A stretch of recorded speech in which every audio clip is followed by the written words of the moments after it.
আমি তোমার কি অন্যায় করেছি তুমি আমার নামে কোর্টে কেস করেছো না? চলো হুজুরের কাছে গিয়ে সব বলবে। চলুন। নমস্কার ম্যাডাম। ম্যাডাম এ আমার বউ। ম্যাডাম আমি খুব দুঃখী হয়ে গেছি ম্যাডাম। ছোটবেলায় কত কষ্ট করে আমার ছেলেকে মানুষ করেছি, তারপর আমার স্ত্রী মানে শাশুড়ি মা কত ভালোবাসত একে, আমি কত ভালোবাসি, এ খুব ভালো নেই। হঠাৎ করে আমার স্ত্রী যক্ষায় মারা গেল।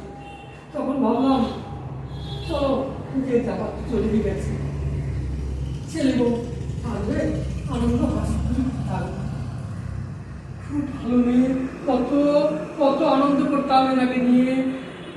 কিন্তু আমার দুঃখের আর শেষ নাই ম্যাডাম, আমি আর পাচ্ছি না। আমার নামে কেস করেছে, আমার নামে কেস করেছে আমার এই বৌমা, অথচ এত ভালো বৌমা, এত সৎ বংশের মেয়ে। কি জানি সে একে এমন করলো, কি পরবনে পড়লো। কিন্তু ঠিক আছে, আপনি বসুন, আমি দেখছি। যা বলার বৌমাকে জিজ্ঞাসা করুন আমি কি দোষ করেছি, আমাকে কেন এত দূর আসতে হলো এই অবস্থা। ঠিক আছে, বসুন, বসুন।